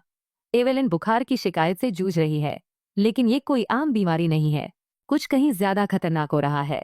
अकायदा कहीं ज्यादा खतरनाक है। सर्दी से ज्यादा गंभीर थी ये बीमारी, जो जहरीले ओए पौधे से आई थी। एवेलिन की तबीयत अचानक खराब नहीं हुई थी, किसी ने ये सब प्लान किया था। कहानी के अंत तक ड्यूक उस आदमी को ढूंढ निकालता है जिसने उसकी बेटी का सपना चुरा लिया था। एंजेलिना इस लड़ाई में कूदने वाली नहीं थी, उसका मकसद बस बचना था। लेकिन उन्हें एवेलिन का इलाज करना था, ताकि वे अपने एस्टेट में छुपा हुआ सीफर ब्लेड पा सकें। अब उन्हें ये समझना था कि कैसे एवेलिन को ठीक करे बिना उसकी छुपी हुई ताकत को उजागर किए। उसने अपनी नजरें तेज धूप में डूबते सूरज की तरफ उठाईं। तभी उसके दिमाग में एक जबरदस्त आइडिया आया। एंजेलिना पहले ही इसे पूरा करने की तैयारी कर रही थी। सबसे पहले जेन्नी को कहा गया कि वह अभी तुरंत सेत के कमरे में उसे ले जाए। इस बीच हुआई ने अपने मालिक का सिर थाम लिया। तय था कि वह उनके साथ रहेगा और उनकी रक्षा करेगा, लेकिन उसे पता था कि सब कुछ कंट्रोल में है। एडविन को समझ नहीं आ रहा था कि घबराने की क्या जरूरत है। ऊपर से हीरोइन उनके साथ थी, तो टेंशन लेने की कोई बात नहीं थी। एक तरफ हुआई सच में खुश था कि लड़की अब ड्यूक के साथ है। दूसरी तरफ उन्हें बिल्कुल भी पता नहीं था कि वह लड़की कहाँ से आई थी। योद्धा दूसरे देशों में भी इस मामले की तहकीकात की, लेकिन कुछ हाथ नहीं लगा। उसके बाद उसने कब्रों को लूटने वालों की खबरें जुटानी शुरू कर दी। अफवाहें हैं कि अम्ब्रिया वाले मुआस रेगिस्तान में भी प्राचीन खजाने छुपे हैं। तरह तरह की थ्योरीज हैं, लेकिन सबसे मुमकिन बात तो कीमती रत्नों की लगती है। एडविन को ये बात थोड़ी साधारण लगी, लेकिन ह्यूई ने तुरंत समझाया, बिल्कुल, ये पत्थर बिल्कुल आम नहीं है। कहा जाता है कि वहाँ एक रहस्यमय रत्न है जो छूने पर जिंदा फूल जैसा महसूस होता है। इसे छूना भी मना था। कुछ लोग तो कहते हैं कि प्राचीन यूकालिस राज्य में इसे पवित्र माना जाता था। जब ड्यूक ने सैनिकों से सुना कि शाही परिवार शायद इस रत्न के पीछे है, तो उसने पता लगाने की ठानी कि ये अफवाहें कहाँ से आ रही हैं। पता चला तरह तरह के किस्से और अटकलें चल रही थीं, जो कभी बढ़ती तो कभी कम हो जाती थी। लेकिन जैसे ही सब शांत होने लगते, कोई न कोई फिर से इन्हें हवा दे देता। जैसे ही रेगिस्तान की अफवाहें फैलने लगीं, कौवे भी मुसीबतें खड़ी करने लगे। एडविन को पक्का यकीन था कि ये सब किसी न किसी तरह से जुड़ा हुआ है। ज्वेल के लिए उन्होंने पूरे क्रॉफर्ड परिवार को खत्म कर दिया और अब वे उनके छुपे हुए खजाने की तलाश में हैं। लेकिन क्यों? अगर ये थ्योरी सही है, तो ये नरसंहार सिर्फ क्रॉफर्ड्स को खत्म करने के लिए नहीं था। ड्यूक ने हुई को आदेश दिया था कि वह उस रहस्यमय रत्न के बारे में जितना हो सके उतना पता लगाए। इसी बीच पैलेस के स्टूवर्ड बिना बताए एक रिपोर्ट लेकर आ गया। सेठ ने सच बताने का फैसला किया। कुछ ही मिनट पहले उस महिला ने उससे एक मदद मांगी थी। एडविन पूरी तरह से चुप हो गया जब उसने सुना कि वह उसे तोहफा, खुशी से झूमते हुए। उसे बिल्कुल समझ नहीं आ रहा था कि अचानक ये सब क्यों हुआ। लेकिन हुई ने कहा कि तोहफे के लिए किसी वजह की जरूरत नहीं होती। बटलर ने बताया कि उस महिला को उनके प्रभु को हैरान करना था। हीरो ने सेठ को हैरानी भरी नजरों से देखा, सोचते हुए कि ये किस तरह का तोहफा होगा। फिर बटलर ने उसे एक मुड़ा हुआ पर्चा थमाया, जिस पर तोहफे का डिजाइन बना था।